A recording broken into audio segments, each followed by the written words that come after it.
Hey, everybody, this is Andy Hall from the Naked Diner Podcast, and we have a Patreon account, like a big tip jar. You go over to www.patreon.com/Naked Diner, give us a tip monthly, as low as $1, and help us out. Thanks a lot.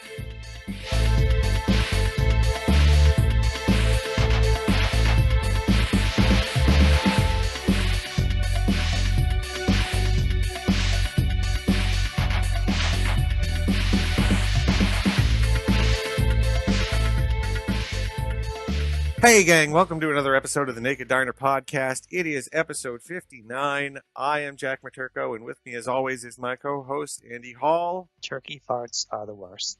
Turkey farts are the worst. We are recording this on the Saturday after Thanksgiving, so we're all full of leftovers. You know what's really entertaining about Thanksgiving, my friend?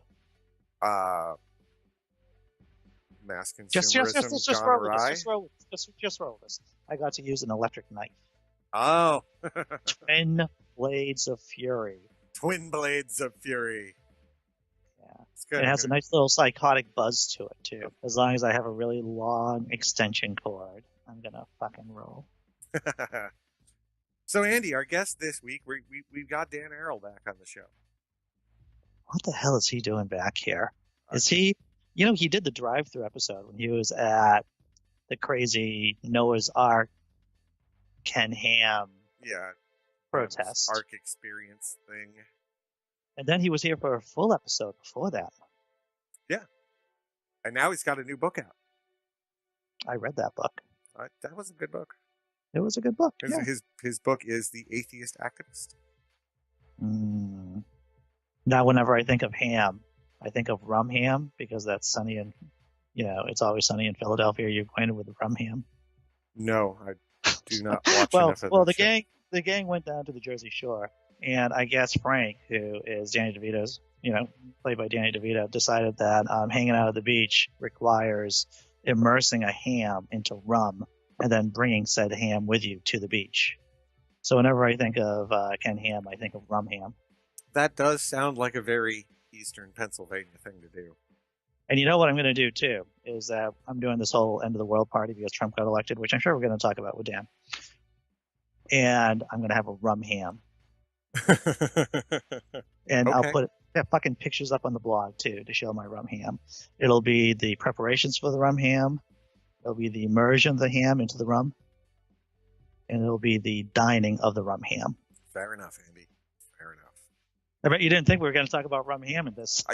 Did you? I tell you, if you asked me before we started taping, rum ham would not have been a phrase that came to mind. All right. What we got business. Talk about Dan. Dan does stuff besides coming on this podcast and humoring us. Yeah, he also blogs over at Anthropology. I think, is he still writing for Counterpunch? I'm not 100% on that. I don't really follow everything he does all the time. Well, I'm reading through his short bio here from his secular activist book, and it says he has a column in American Atheist magazine, and he contributes to Counterpunch, the HuffPo, and Time. And he served as an editor and columnist for the Richard Dawkins Foundation for Reason and Science. Yes, I like that. And he also does a podcast, Yeah, actually, he recently just started it, like a month maybe ago.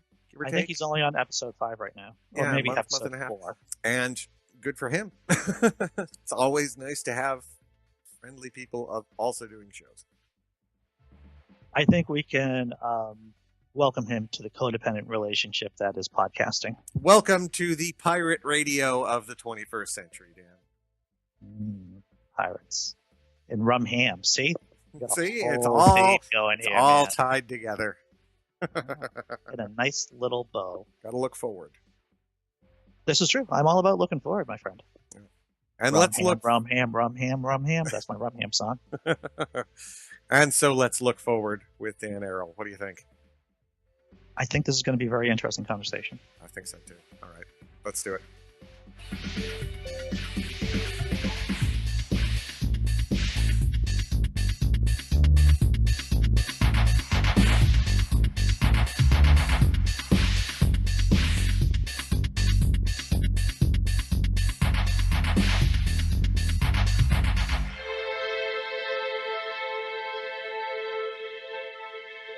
Hello. Hey, Dan. How are you? What's Not up, bad. man? I've just ordered the kids to be quiet in the house. I do the same thing with my kids. How old are your Let's kids? see. 1 and 5. Oh, The dude, 1-year-old's the 1-year-old's looking at me like, all right, and the 5-year-old's making noise on purpose to be a jerk.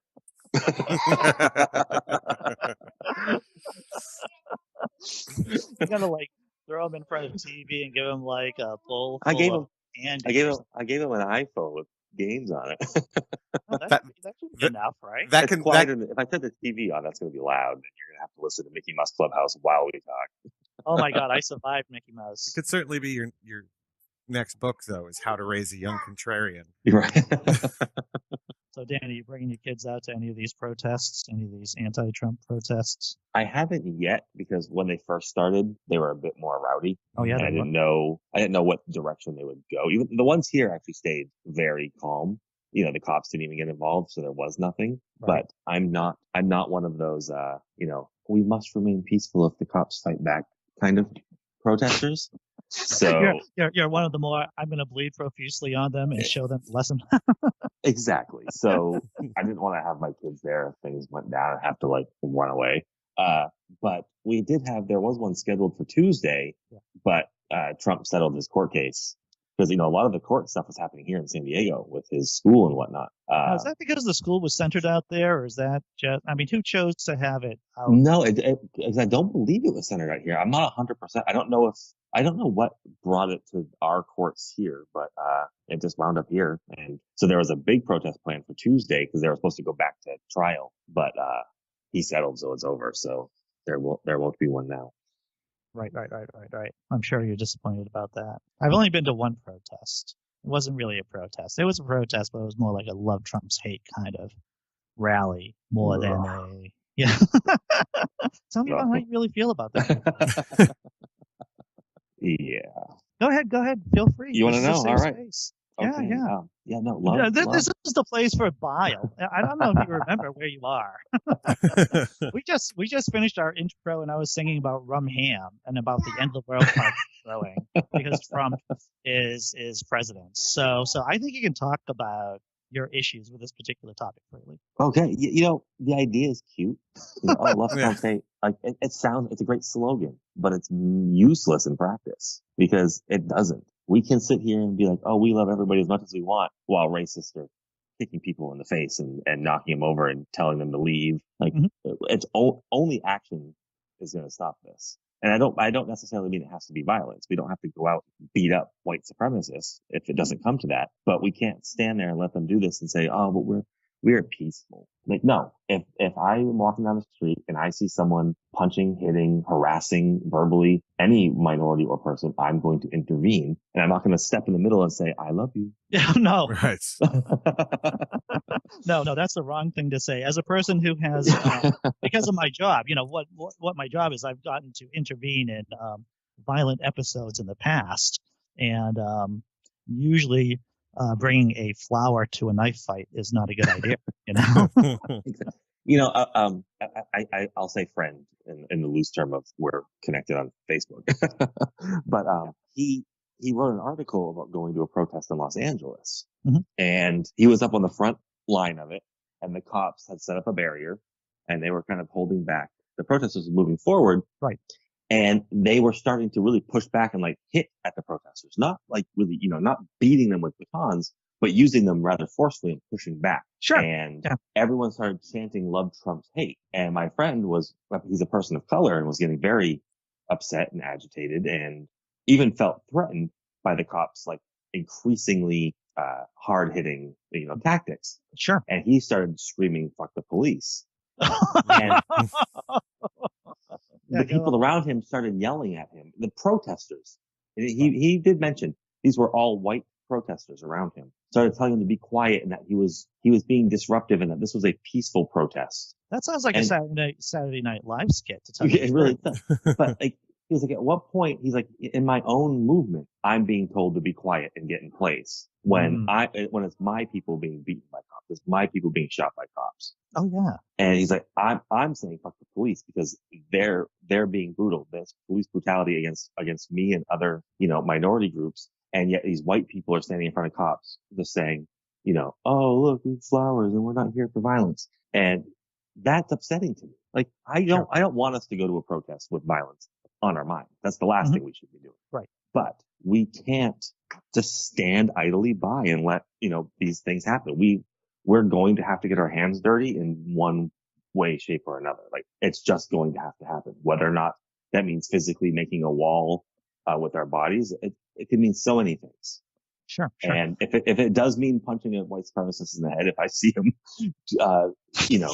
hitting somebody else, then that's what it means. I don't want it to mean that. Yeah. But I don't think, I love Trump's hate.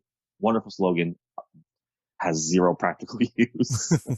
When I think about the violent episodes that I have broken up in the past, it's usually, the trick is, of course, is intervening before the violence happens. But if you can't do it, then yeah, you want to make sure you don't get hurt, Dan. That's what I'm saying. I'm concerned. I don't want you to get hurt. Because that's usually the first rule. Well, one of the first rules for me, at least, is not getting incapacitated when I'm intervening on something. Yeah. No, of course. Yeah. Yeah. Like I said, I don't want resistance to Trump to be a violent resistance. Yeah. I don't think it has to be, but I think it's going to be reliant on what we get thrown at us when we are resistant. Sure. And the problem is that we're portrayed as violent already because like 2 windows got smashed in Portland. Like, I'm not that concerned with smashed windows. I don't know. And honestly, I don't know why they got smashed. I don't know what was happening at the time. There was lots of protests, so I didn't necessarily hone in on what was happening exactly in Portland. But I know Portland's pretty much been in constant protest since.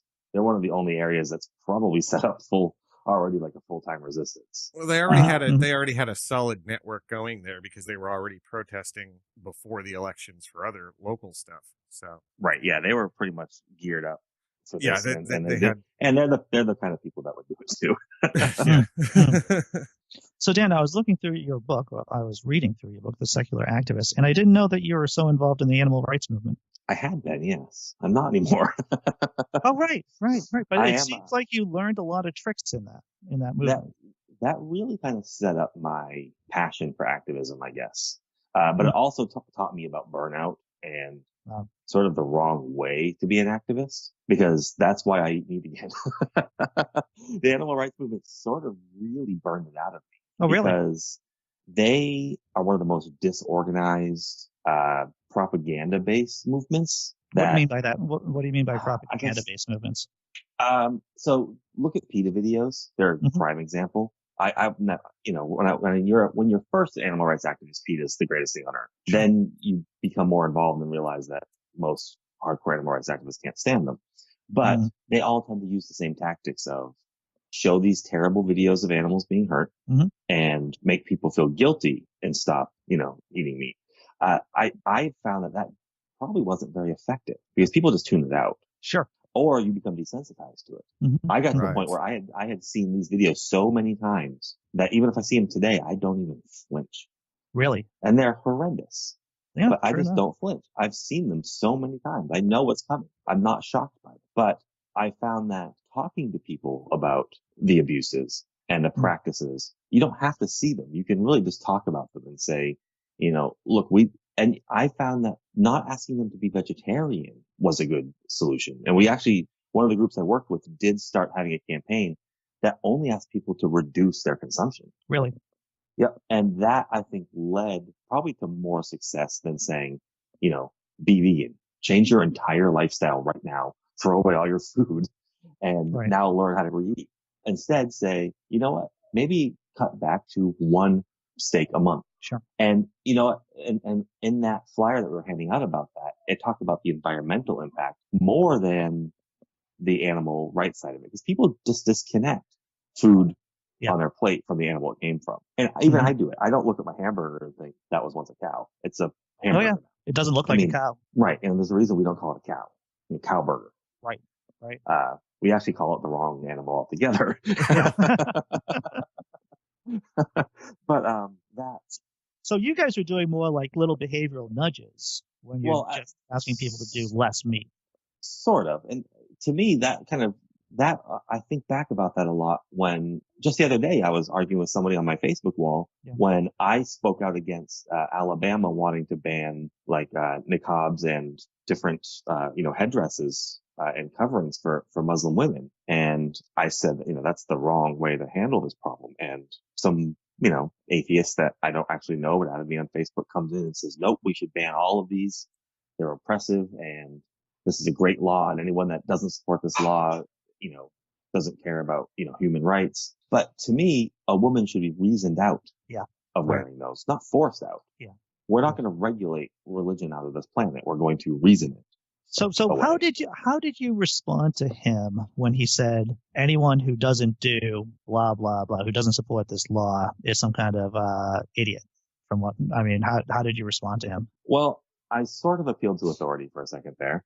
Okay. Little logical fallacy, but I asked him if that's the case, then why does, and I listed the humanist and atheist organizations and even the humanist and atheist people that have spoken out against these laws. I mean, this is the kind of, and the reason I did so is this is the kind of atheist, in my dealings that is the first to say, but Christopher Hitchens said, but Richard Dawkins said, So I said, Majid Nawaz, not an atheist, but he's a very, critical person of Islam, says these laws are terrible because they're not effective. You can't force somebody out. Richard Dawkins has said that the France like burkini thing was terrible. Yeah. That's important to me that this person realized that, maybe you're the minority thought here. Maybe you're the hateful thought here. I also think there's a fundamental problem with trying to make laws like that, in that since laws tend to get written more broadly in language, that it allows for misinterpretation later on. Like you can say, okay, we're going to ban, they'll say that they are going to ban any head coverings that hide the face and lower features and whatnot. But then you're not just talking hijabs and niqabs and stuff. You're also talking like Pussy Riot wearing ski masks. Is that banned too under that same law? And actually, the law in Alabama tried to say, look, we're just making rulings against the KKK. Right. So see, it's not all bad. It happens to affect these people as well. Right. So now you're banning all head you? coverings and that becomes a fashion issue, and First Amendment becomes very prevalent there. So I don't know how you write that law and make it non-religiously exclusionary and not have it affect other people who. Right. Because, at the same time, I hate everything about the KKK, but they have a right to put those stupid hoods on and march around. Yeah. I have a right to speak out against them. I have a right to shame them. I have a right to all this stuff, but they also have a right to be completely fucking moronic racists. Yeah. I can't stop them. I'm not going to, and it's the same thing. You're not going to outlaw people from having racist ideas. You're going to hopefully reason them out of having racist ideas. Right. Lots of people were racist that are completely not now, because you're raised that way. You're not born. You're raised to believe those things, or you're taught those things, at an impressionable time in your life. A lot of these, racists too, they were preyed upon even as adults. There's a book out called Necessary Trouble by Sarah Jaffe, who writes on unions and the labor movement. Was she on your podcast? She was on my podcast, the Danthropology podcast at danthropology.net. Well done. That was Thank pretty you sweet, for that. huh? Yeah, right? You can't fake that kind of skill. Right. So she was on, and one of the stories we actually talked about was this guy in the Midwest, very red state. Mm-hmm. He owned a small business, didn't make a lot of money, but was having he was struggling, and he went looking for political help in a sense, like what could we do to fix this politically? How do we fix our economy so that my business flourishes? Well, in the Midwest and in these really red states, legislators have really run unions out. Oh, sure. And the problem is when unions leave, so do the leftist groups, or not even the leftist groups, but the Democrats per se. Like they just tend to give up on these areas. So there's blood red states that the Democrats just go, we're not going to win. And they leave, and they leave completely. And so other organizations move right in. And so this guy went looking for help, and he found an organization that said, look, we want to help fix the economy. We want to stand up for the workers. So they start talking about, the workers in the factories that are losing their jobs overseas, and they sound like a union basically. Yeah. They sound like they're organizing workers. Sure. He shows up to a meeting and they say all these things that he loves them, and he keeps going. And as he keeps going, the message slowly starts to change. We're going to fight for our jobs that are being taken by immigrants, and then the inner cities, and white supremacist movements are coming into these states and saying, look, we're here to stand up for you, the worker, the person in this economy. And then they slowly program them to believe that the problem is coming from the outside and that it's the other, it's the out group. And she saw this happening everywhere. This wasn't just like an isolated, there's one guy having to fall into a white supremacist movement. That's their strategy. Yeah. And it's being very successful. And we're all impressionable human beings. Mm-hmm. And these people have figured out a way to exploit that. And so we're not going to ever, tell this guy that we're going to legislate him out of his racism. Yeah. What we need to do instead is in these areas and in these parts, have the leftist groups stay and stand up for these people and not give up on red states and think that we can just toss them away because we're not going to win them in the elections. We only don't win them in the elections because we don't try. Yeah. It may take decades, but if we're not there, we're not going to win. I think you raised an interesting point, and I was thinking about it earlier today, is that there seems to be a lack of maybe a 6-month plan, a 2-month plan, a 2-year plan, a 5-year plan, a 10-year plan in terms of electoral strategies of turning red states blue, or at least even amongst secular organizations, to really create these kind of local organizations that don't disappear over time, that just have staying power. Right. Yeah. And I've talked to a couple different secular organizations about just that. And the hard part is, and I think it's the sort of puzzle that no one's cracked yet, is how to engage and then keep these people interested all the time, because secularists and atheists are like the hardest people in the world to organize. Yeah. We're so stubborn. We're so caught up on being unique and different. And we're so caught up on separating ourselves as atheists among our differences. Yeah. Yeah. Anytime I say the word atheist movement, the hate mail, the hate tweets, the Facebook comments, people freak. They don't want that term used. They hate it because the only thing we have in common is that we don't believe in God. Great. But that's something we have in common. And I think survival too. I think the desire to live through the next election cycle. I think that's the desire to live through the next. I think it's hard. They are out there. SC Cup from CNN is an example, but it's hard to find atheists that don't want a separation of church and state, regardless of their political leanings. We can disagree about the best way to run the economy all we want, but let's fight about that while the church isn't involved in the discussion. And I think we can really unite around that. But we just refuse to. No, I'm an atheist, but that's low on my list of things I am. But I don't think it needs to be low on the list of things we are, because if we were all honest about it, we would make up a big percentage of people that could then sway the electorate. We could then say, look, Republicans, you're not going to win elections because we make up 25% of this nation. And sure, we're not all going to vote for you, but you're going to get no votes if you keep pandering to the religious right. Mm-hmm. And you can push them away from that. But we don't. Instead, we divide ourselves so that, we call ourselves nuns and spiritual. And I'm not an atheist. I'm a humanist. Yeah. And we go on and we divide ourselves to the point that atheists make up 4% of the population, because that's the only people that will admit what they are. And then spread 4% around this gigantic country. And what politician in their right mind would give a crap what we think?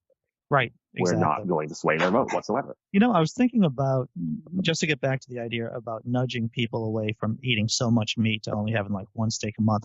What do you think would be the message if you're going to try to maybe nudge a Trump Democrat? Because there were Reagan Democrats back in the day, and now they're Trump Democrats. What do you think would be some of the nudges or some of the arguments to nudge a Trump Democrat back to voting blue? That is the $1 million question, isn't it? That's why I'm asking you, Dan Arel, author of The Secular Activist.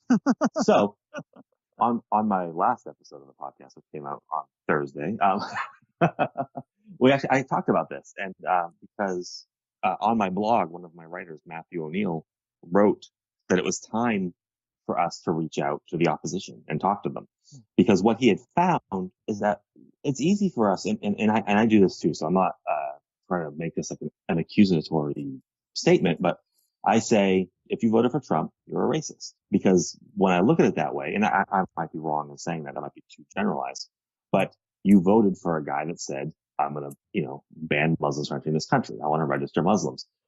Mexicans are murderers and rapists. Like, these are blatant, these are statements he made. This isn't innuendo. These are straight up. So, and they voted for that. But then you talk to somebody and you say, you voted for the, oh, no. I voted for him to save our economy. I didn't vote for the racist things he said. Right. I'm like, yeah, you did. But what we have to realize is that these people did separate that in their minds. Yeah. They didn't think Clinton was the answer to our foreign policy, or they didn't think Clinton was the answer to our own economic policy. And they lost their jobs. Their jobs aren't paying well. Like, and like I said again, if unions have left, these workers are stuck out being, controlled by their managers and bosses. They have no power, no voice, and they've bought into the idea that Trump's going to give them that. Yeah. And they no longer think the Democrats will, like they used to. The Democrats used to be the party that every worker voted for. Oh, sure. Because they were the union party. They were the workers' rights party, and they've abandoned that. And that's, I think, I throw the term neoliberal around a lot, but that's what's happened to the Democratic Party. They've become not the party of the workers. They're far from it. That's what made Bernie Sanders look so radical. Yeah. Bernie Sanders is not radical by any stretch of the word. He's really just a Democrat. But Democrats have gone so far right that he actually looks like, Fidel Castro. Like, rest in peace. But we've got to realize that, a lot of them did not vote for racist Trump. They voted because they thought he was the only politician that could win out of the two that was going to actually help them. So the real honest thing is not so much changing their mind. It's changing the Democrats. No, that's interesting. Or making, we've talked third party on here before. You know how I feel, but we need a labor party in a sense. We need, if the Democrats can be that, and we're stuck in a two-party system, then they need to become that. Mm-hmm. If we can make a third-party labor party that will actually matter, to got more than 1% of the vote, then fantastic. But we need a party for the workers that doesn't come with the extra baggage that the Republicans bring, that a lot of these workers likely don't want, but they they see the Democrats have given up on them, and the Republicans have changed their rhetoric to be, look, we're here for you. Workers, we're going to stand up for you. We're going to fix this economy. We're going to stop shipping your jobs overseas. And so do you think that the Democrats are, the DNC is pivoting in that direction? No. I honestly don't think they're smart enough to learn from this mistake. I really think that right now, everyone's, the Democrats and liberals are, we're going to change this party. No more elite. Hey, how about we elect Cory Booker next time? Yeah. Look, Cory Booker is a great guy. He's a politician that cares, but he's just another part of the system. Right. And that's why Trump won. Trump won because even though look at him. He is part of that system. He sold himself as an outsider and people bought it. That's why I think Sanders stood a much better chance against him. Now, I don't really care for the speculation that Sanders would have beat him because we'll just never know. But they appealed to the same kind of voter, a voter fed up with the status quo, a voter. It was a change election, and he was a change candidate out of the Democrats. Exactly. And I think he would have won a lot of those votes that ended up going to Trump from people that aren't necessarily Democrats or Republicans. They really are true swing voters that just didn't have faith that Hillary Clinton was their answer. Yeah. For right or wrong reasons, she's just not trusted. Mm-hmm. And that is the mindset of the people. And I think the Democrats thought that was a hurdle they could overcome, and they were dead wrong. At each scandal she had, even if minuscule, was amplified by the fact that people already didn't trust her. Yeah. And so you didn't need to really hear the details to know, there was really nothing in most of those emails. Yeah. But the fact that those emails seemed so shady, why was she trying to hide? Why did it look like she was trying to hide stuff? Right. Whether she was or wasn't, she definitely gave off the appearance. Oh, we almost made it.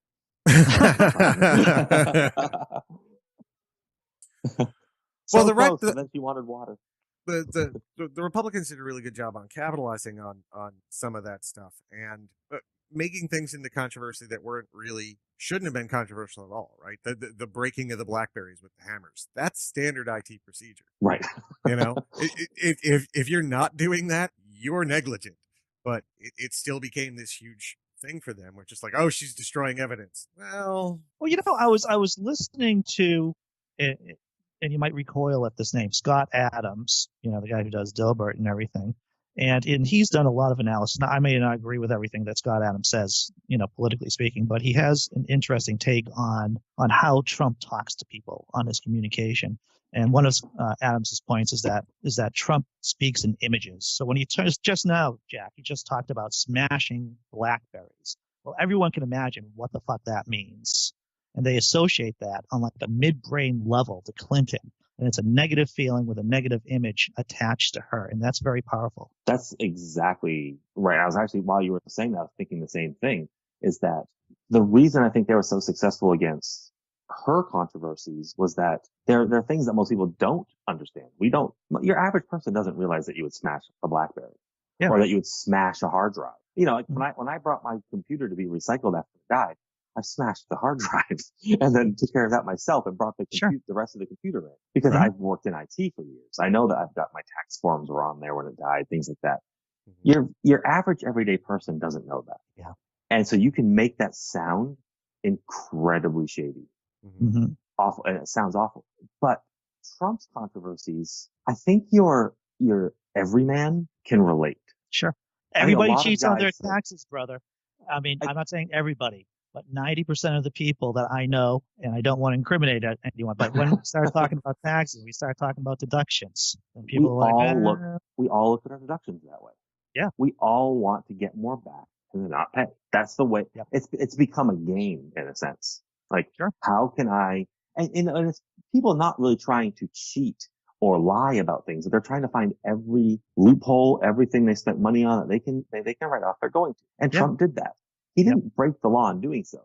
We have bad laws that allow him to do this. Mm-hmm. So but we weren't able to, you can't, and I think Trump appealed to that mindset when he kept saying, how come you didn't write laws to stop it? Well, it's more complicated than that, but your everyday person doesn't connect that process. Right. They hear, why didn't she not speak up against that? She was in Congress. Why wasn't she making this impossible? Because she probably does it too, and she's just trying to make him look bad. Then he says vulgar things.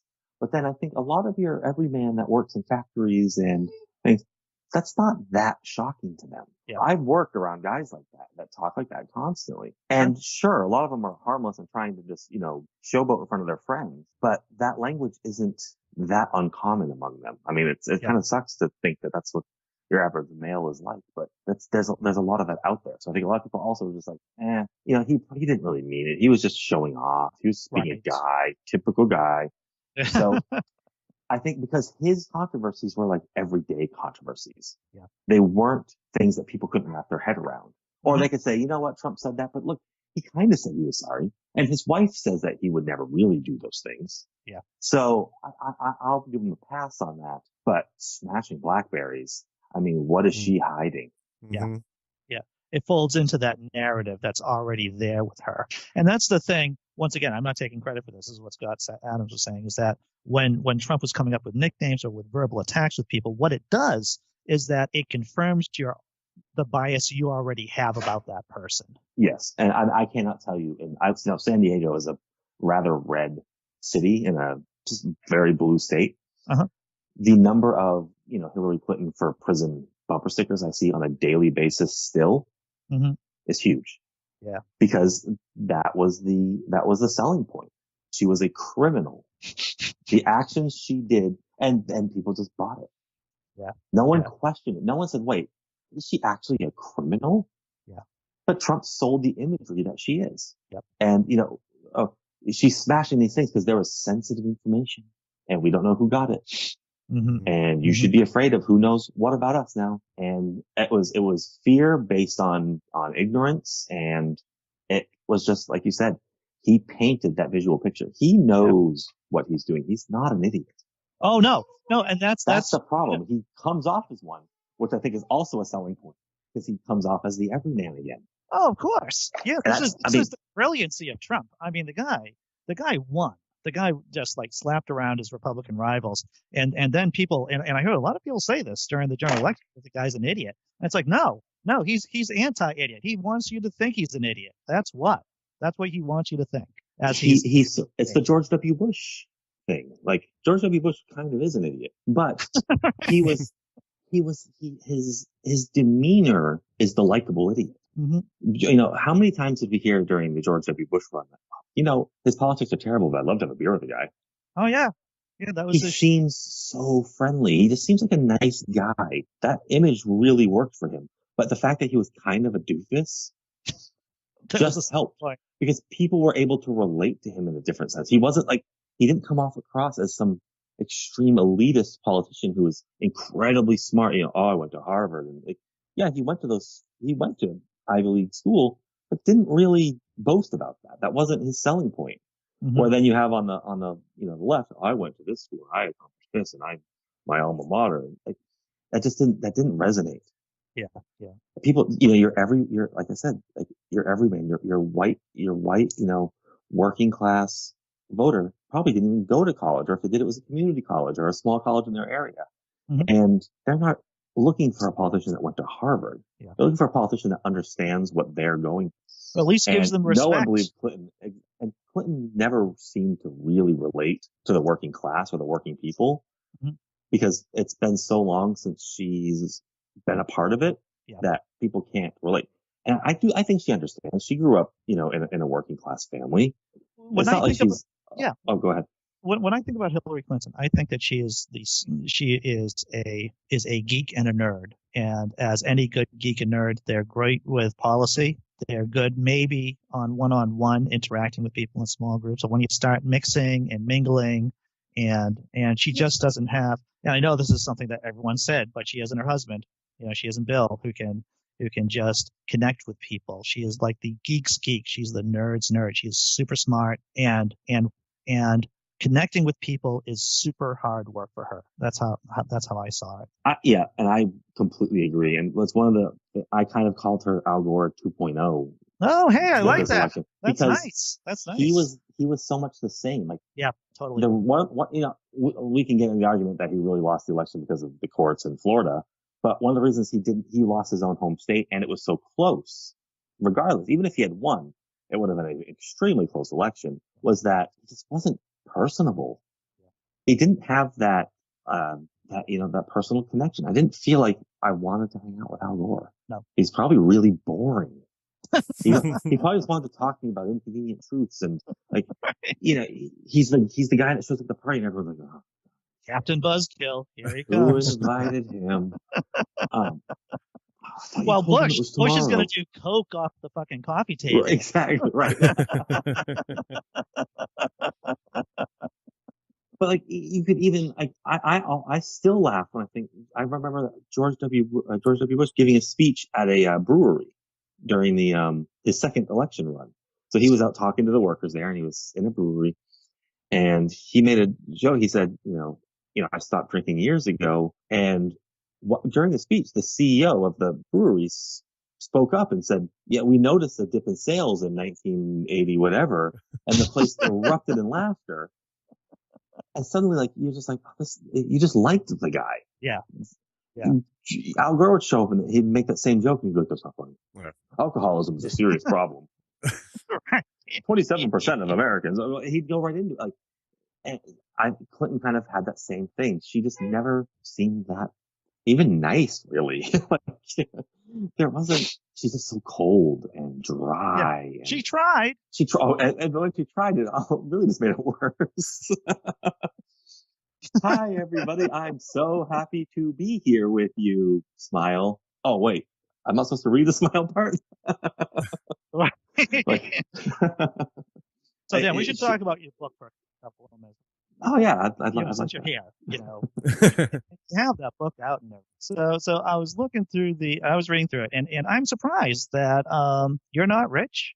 No, I'm not. But people ask you how to make tons of money in activism. All the time. I get constantly asked, like, how to make money, and I tell them accidentally. Gosh. Like, it's disheartening in a sense. I mean, I get it. People want to commit to it, but you can't commit to it if you can't live off it. Yeah. So people want to be activists more than they can be. Mm-hmm. even I would love to literally do this 24 hours a day, 7 days a week only. Yeah. Life doesn't work that way. No Mhm. one pays you to go protest. No one No. pays you to write letters to Congress. No one pays. These are things you don't get paid for. Mhm. I get paid to write and to write books and to do and that is in itself a form of activism, Yep. but that's not what people are thinking when they ask me, how do I get paid to do this? Yeah. Right. They're wondering, how do I make, marching in the street a full-time job? I ask the Republicans. That's what they think we do. But, Stanos or someone like that, they're going to pay you. Or is it Stanos? Who's the George Soros. Soros? He'll pay Yes. you. They'll pay you, yeah. But yeah, so I have to tell them like that's the wrong reason also to get involved. So if you're looking to make it a job, maybe don't do it. But I was oh, please go ahead. okay. We've had a bunch of comedians, professional comedians walk through here, artists, writers, and it is a hard slog for them. Even the professional ones, they're like the 1% of the 1% of the people in the field. And when I think about professional activists, it's like somehow that's even a crappier physical model than stand-up comedian. That's Well, I But think if you really look at it, or I'm sorry, go ahead. Man. well, I think the big issue is a lot of people want to engage in these ideas that they believe in, but they're worried about repercussions for their paying job. That's very true as well. Especially, like I'm in Arizona, it's a right to work state. Something comes up and I'm in the newspaper all of a sudden and it's an issue, Yep, and I think that's a valid concern as well. And so I think there is a broad range of reasons why people want to get paid to be an Mhm. activist. Some people are, like you said, they could be afraid of their job, or they could just really want to commit to it, but feel like they can't because then they can't pay their bills. Like, Sure. no one, you're going to be a useless activist if you're also homeless. Yeah, sure enough. But I think people need to realize is that, and one of the kind of messages I hope you picked up from my book is that there's so many different ways to be activists and to make a difference that you don't have to be a full-time activist. I was up in San Francisco and Berkeley this last weekend speaking about activism, and part of the speech I said an activist can be an activist for 10 hours, 10 minutes a month, or 10 hours a day. Yeah. You're going to be on a broad range of what I can and can't do, what commitments I can and can't make. And we each have to figure out where we fall on that scale and then do the best we can in the time allotted. Right. And like I said, if you look at quote unquote full-time activists, nobody's just a full-time activist. Their money comes maybe from their activism in a sense, but it is writing articles or publishing books or making documentary films, or they're doing something with their activism that makes money. They're not just walking around being an activist and getting paid for it. No one's paying them for that. Right. And so I tell people, look, get involved in activism for all the right reasons. You might get asked to do things that make you money. Yeah. And that's wonderful. If that happens, awesome. Do it if you want to. But we have to pick and choose, how involved we get. And we have to recognize that you may never make a single dime ever. But activism isn't about the dimes. It's about the change. Wait. Oh, hey, that's clever. Yeah. I like that. I gotta write that down and work on that a little bit. But yeah, I mean, so I think maybe my point is there, and I don't need to keep beating it down, but trying to redefine it. It's in there somewhere. Someone can pick that out. Right. So, in some activism, it's really easy to do. I've called up my U.S. senator. You just call them up and say it was a LGBT issue years ago, and literally 2 minutes on the phone. I didn't get my senator, of course. I got to their person, but they took my name, they took my telephone number, my address, and everything. I guess that's for the goon squad when I decide to crack my head open at some point. But I just told them what I thought. I told them I'm a voter, and it was over very quickly. And I felt like I did something. I'm not like Moses separating the fucking Red Sea or anything like that. But I felt like I could control the things I could control. And it was an issue important to me. And something people don't realize, because they don't really think politicians listen that much, phone calls are the most effective way to make your voice heard to your political leaders. Tell me more about that. So last month, for Free Thought Day in Sacramento, I went out and spoke at the event. And the next day, the Secular Coalition held lobbying day. Okay. And not many people showed up. It was a very small group, but me and Ara and Ra decided to go. Sure. We're going to go check this out. So we drove over there, and they had me and him together walk an entire floor of the state capitol and go talk to senators and congressmen and women. Mm-hmm. And tell them that, look, we're here representing the Secular Coalition. Yep. Here, we had scorecards for each politician we were going to meet on. Here's the top 10 issues that the Secular Coalition took up this year. Mm-hmm. Here's how you voted. A 1 means that you voted with us. A -1 means you didn't. And a 0 means you didn't vote at all. Sure. And, we'd walk into the Democrats and they'd have out of the 10, they'd have a perfect 10 or a 9. And maybe because they abstained from one or missed one. But for the most part, they just fell right in line. And so we said, thank you. Thanks for thinking of us. Here's our newest packet of information. When bills come up and they would say, we love you guys. We always think about calling you guys. We're always really excited about what you're doing.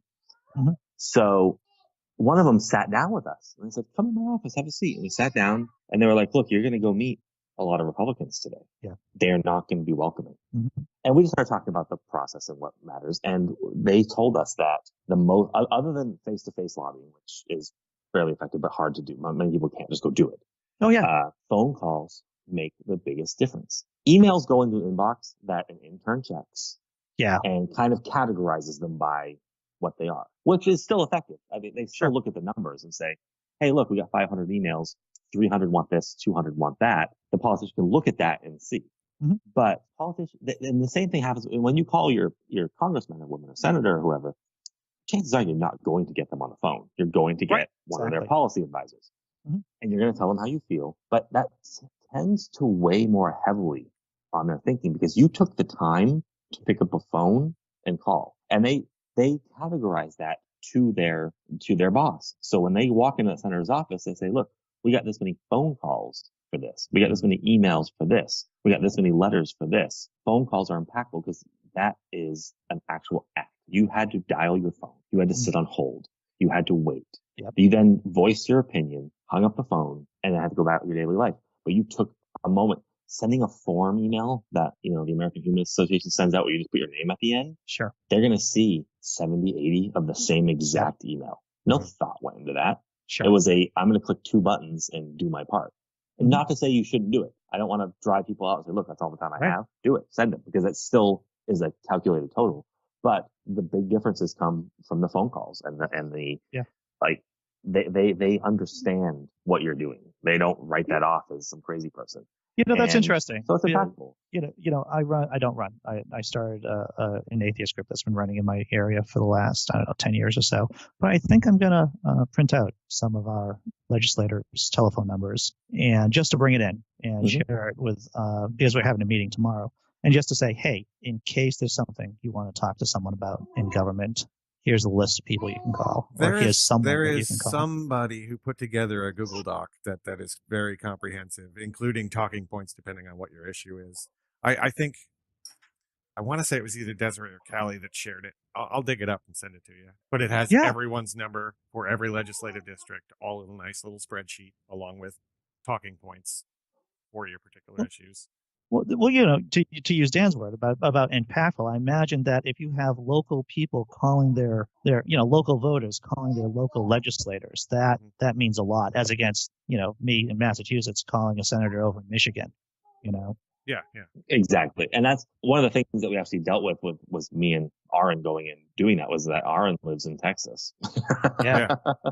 But he's the president of a national atheist organization. So he used that angle, where I actually walked in and said, hi, I'm a California voter. Yeah. And coincidentally, the floor I walked right into my representative's office. Sweet. I looked at the plaque outside and said, wait, that's where I live. That's my district. I know that name. I voted against you. Because I live in a very Republican area. We elected dickhead Republican. And, but I had the opportunity to walk into his office and I looked him in the face and said, I'm holding your scorecard and you have a -9. -9. -9 out of 10. And I said, why don't you represent me? Nice. Because I said, I know I have friends in the area. Mm-hmm. And they're not representing them either. Yeah. I was like, look, I did not vote for you. When you run again, I'm likely not going to vote for you because I look at this and think, you don't listen to me. You don't care. Yeah. And the truth is he didn't, because he rolled his eyes at me and rushed me out of his office. Sure. He didn't want me there. We walked into the next office, which was someone local to here, but not my representative. And she sat us down, sort of annoyed that we were there, but still invited us in to sit down, which most don't. That's courteous. And Aaron said something about the separation of church and state. And she said, well, it shouldn't exist. Oh. Wow. An elected official, someone with power. Yeah, in your and face, Aaron, right there. I mean, you can visualize Aaron Raw in your head. Right Oh now. yeah. He's so imagine small. imagine him shocked and angry. Yeah, I see the nostrils flare. Yes, think of the Undertaker wanting to give someone a tombstone. That's hilarious. So Dan, I have a secret question. Are you allowed to do like a Facebook Live or to stream that? To stream meeting You legislators? might. I guess it would depend on the politician. They could probably tell you to turn off your camera. Yeah. But I don't know the legality of it. But if you're in the government offices, there might be some sort of security provision that says you can't live stream. Yeah, I'd be interested, because that would be actually a cool thing if you could. And I have a feeling it would probably be one of those things where you would walk into an office and like the Democrat would say, yeah, sure, because you'd have a friendly conversation, where then you might walk into like a Republican and they'd be like, turn that crap off and put their hand over it. Where you're smashing blackberries, leave us alone. Seems you might have better luck with like a citizen journalist thing where you just wait for them to come out the doors outside, and you just have the selfie stick there streaming. But so I mean, it was a pretty effective day. It was interesting. I'm definitely not much of a lobbyist. I don't really want to ever do it again. I would if I needed to, but not my comfort zone is walking in and talking to people about politics. This is not my political strategy, I guess. Yeah. I hate lobbying in general. But the idea of but it was effective, I thought. And I thought we made our voices heard even when we were pretty much shown the door the second we stepped through. Showing up is 85% of everything. I think Woody Allen said that. So, you're showing up, you're showing that there are people involved in the process. And I imagine that sends a message in and of itself. I think so. I believe that even the ones that rushed us out of there, had to acknowledge that we exist. Right. And we were able, on the way out, Aaron was quick at spouting information at them while we were being walked out the door. Nice. Look, we make up 25% of this voting block and you're pushing us out this door right now. Right. Why aren't you listening? Mm-hmm. And then we would be out the door. But sure, they may have to go sit down and be like, did you say 25%? Yeah. And we would never left without leaving that packet sitting on their desk. Even if we were being shown the door, the receptionist was stuck with it that showed the charts that proved that, non-religious voters make up 25% of the population. So we really did push that point. And I think so. Mm-hmm. Even if they don't really change their mind, they have to be more aware that we're there. And sure enough, we never used the threat of a vote. I never said, I'm not going to vote for you if you don't do X. Right. Because that's meaningless. That's not. Yeah. I want them to think of it in a much different context. But I don't know. I think it was an effective day. I think I learned maybe more that I learned more from it than changed minds.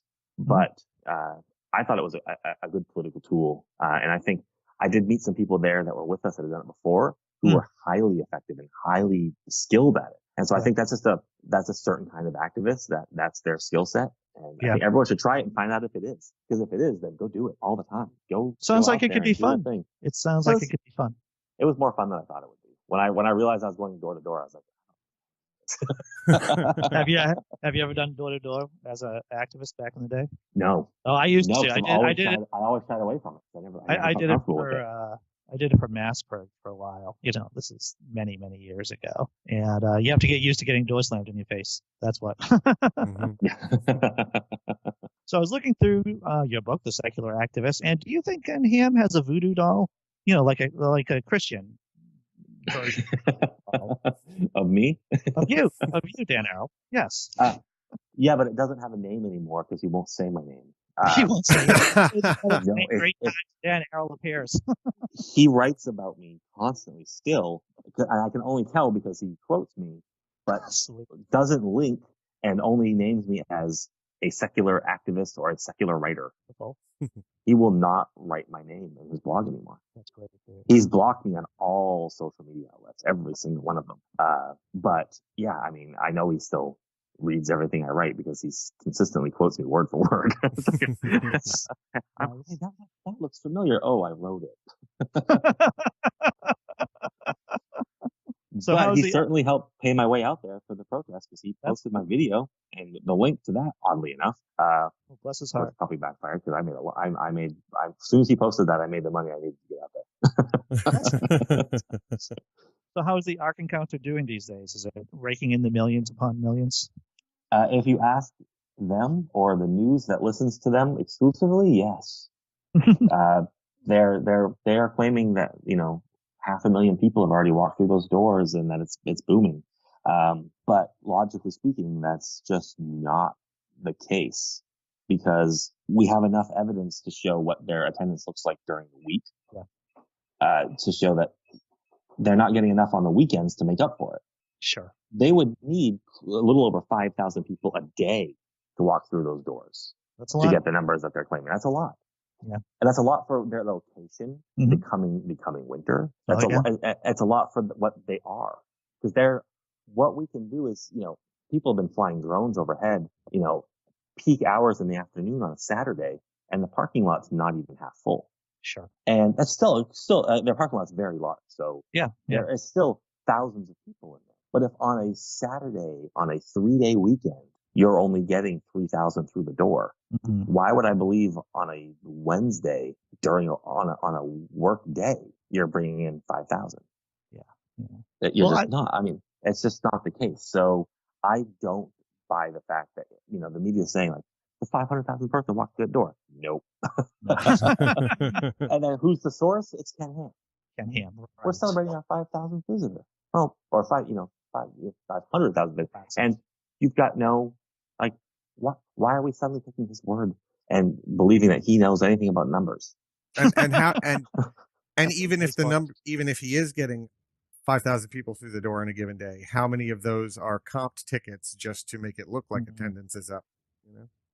Right. Well, I mean, look at the grand opening. So on the grand opening when I was there, it was dead.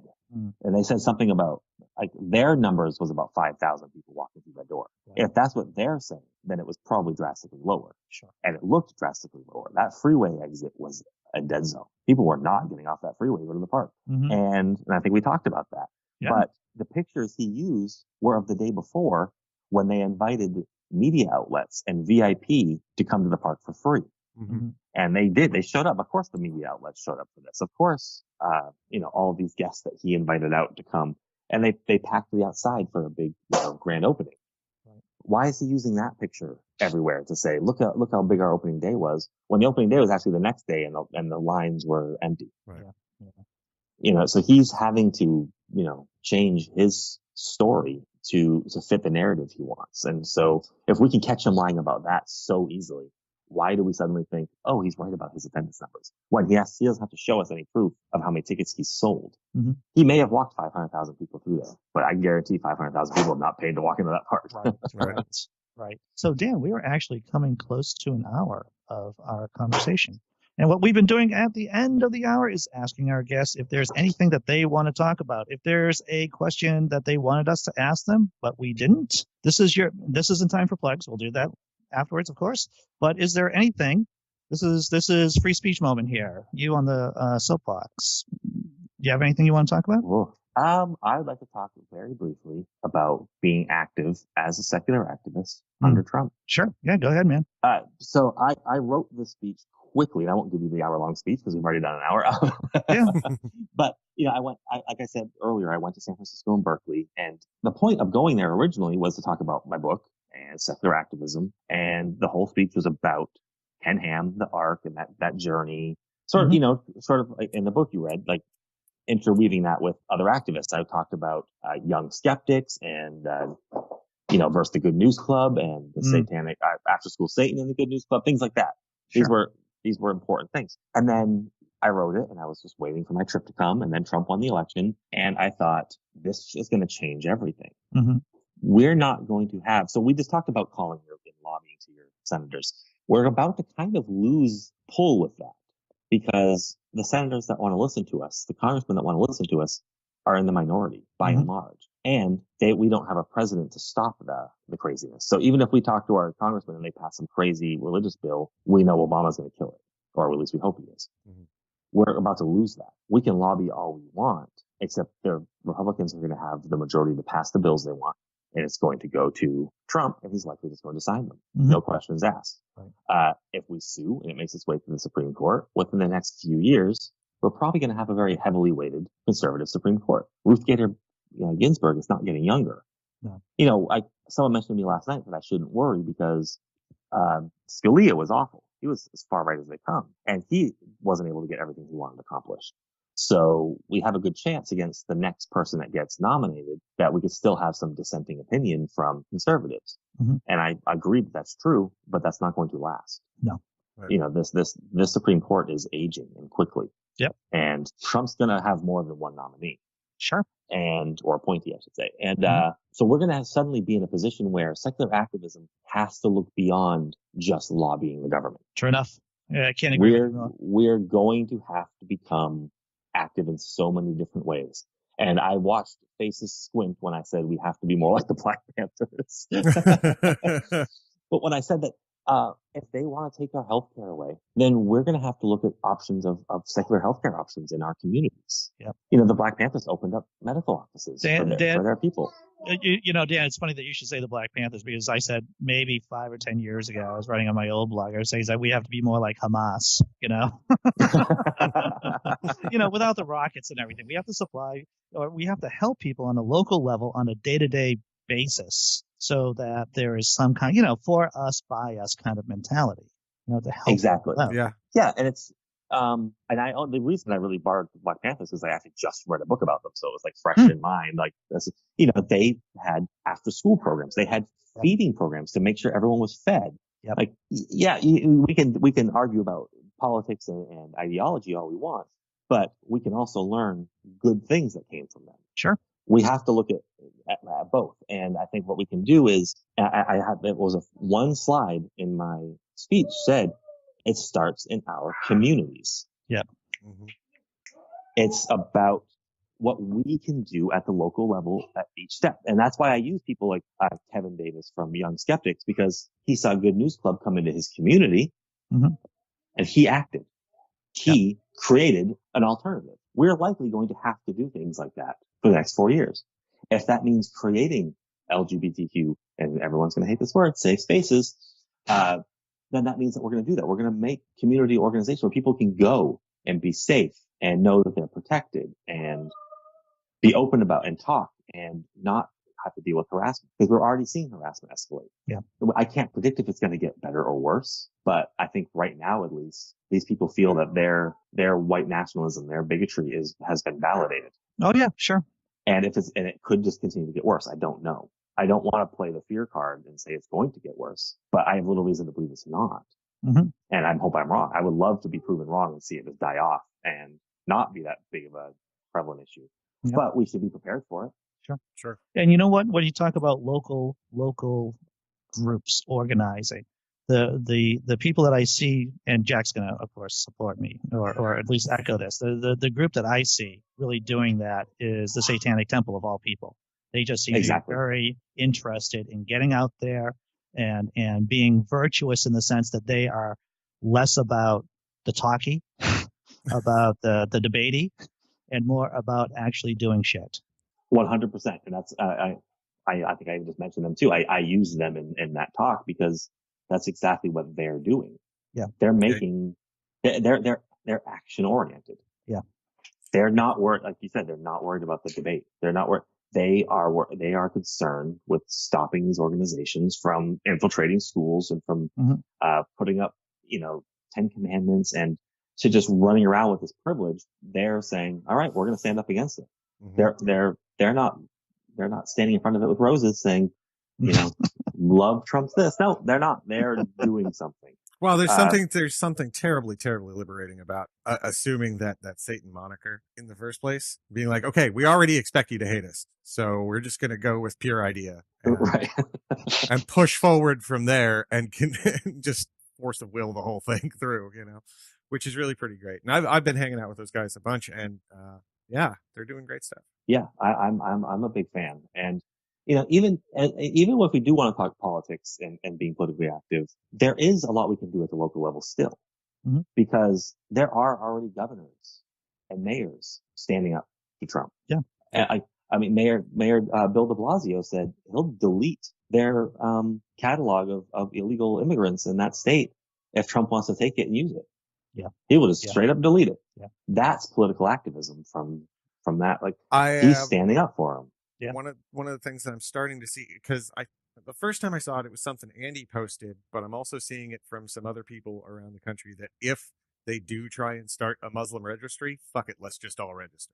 Right. And that's a pretty popular idea. And I think, unfortunately, it probably wouldn't actually work because they're talking more about Muslim immigrants than they are just Muslim Americans. But the solidarity aspect of just saying that they'll do that has its own meaningful effect, message. And it says something. The fact that atheists that speak out against Islam all day long will take that extra step is fantastic. But built on top of that, we can create our cities and our states that resist. I mean, California, basically, our governor already said, try it. Yeah. Right. You're not, he said, we've made so much progress in the last 50 years or 100 years. We're not going back because of you. Yeah. Tell us we can't bring immigrants here. We're going to bring immigrants here. We're going to bring refugees here. We're going to always, like, our healthcare here is self-funded. I didn't know that. He can destroy Obamacare and we will still provide Obamacare level care now because we built it in, because we make our hospitals pay for it. Really?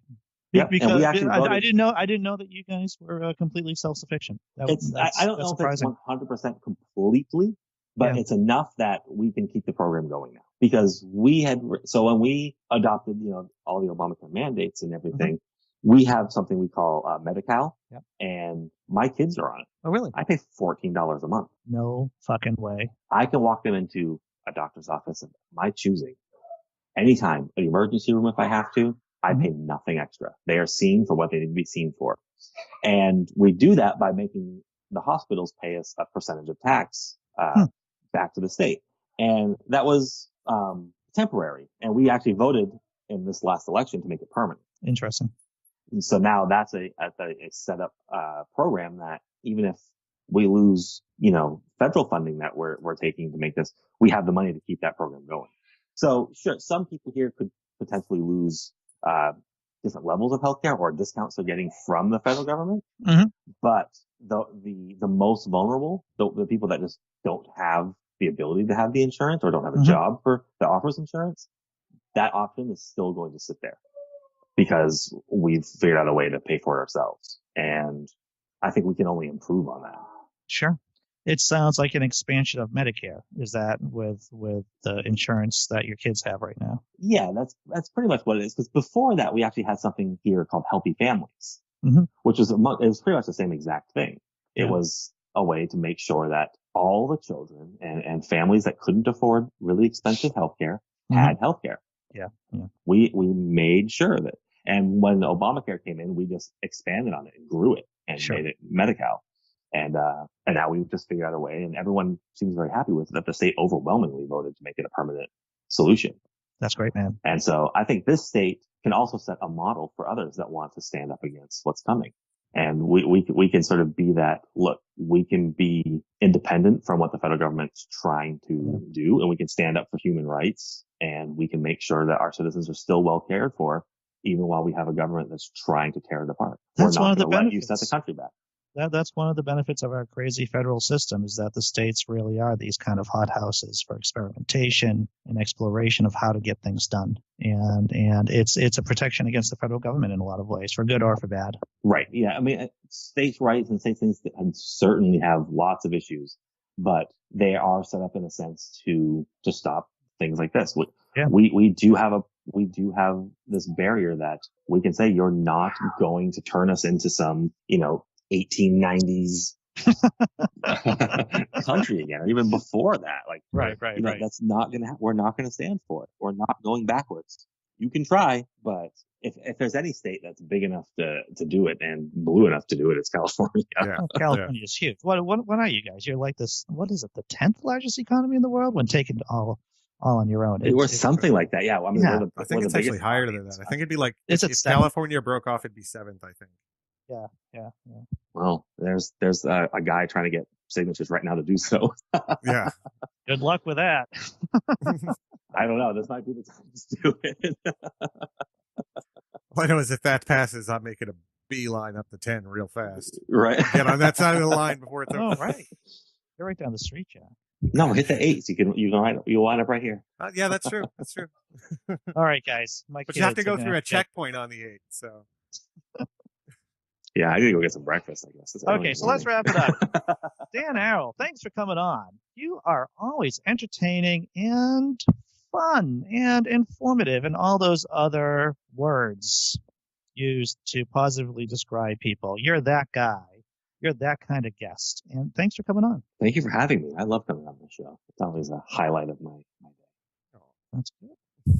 That's good. So where can people find you, man? Yeah, you can find me at danthropology.net. That's my blog. Or even easier, find me at danarel.com, and that will just direct you to the 8,000 things I'm always trying to be doing.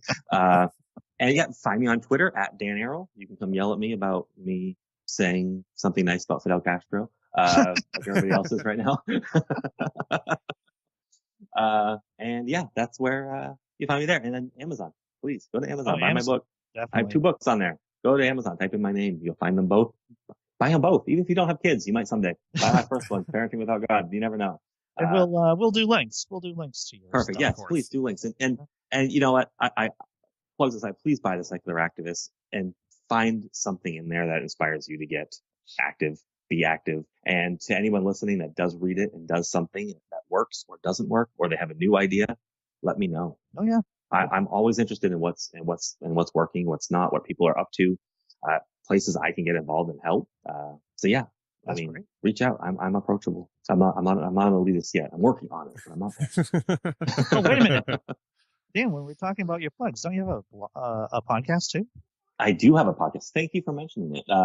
Yeah, if you go to theanthropology.net, there will be a link for the podcast, but it's available on iTunes and Spreaker. It is called Danthropology, so keeping with that same theme. But one time I was really funny about a name and thought I'd never give it up. And yeah, so it's right now it's every episode seems to be about Trump. That's not really on purpose. Yeah. It's the sign of the times. I launched it a week before the election, and so that's just been the kind of national discussion. Sure. But it's an interview show that I just talk to guests about what they're doing, books and whatnot, and it's not very long. So I'm trying to not be. I'm not trying to compete with the real big podcasts like this one. I'm more interested in like this it's one. it's a side project for me. It's not a main project. It's something. It's just another outlet for me to talk to people and get my voice out there. We don't have people come on the podcast to give us hand jobs, my friend. I just want to say that. Well, that's not what the email says. Okay. I'm just reading exactly what you wrote. Well, thanks again, Dan. Yeah. Thank you for having me on. Yeah, Sure man. thing. Take care. You too. Bye-bye, Dan.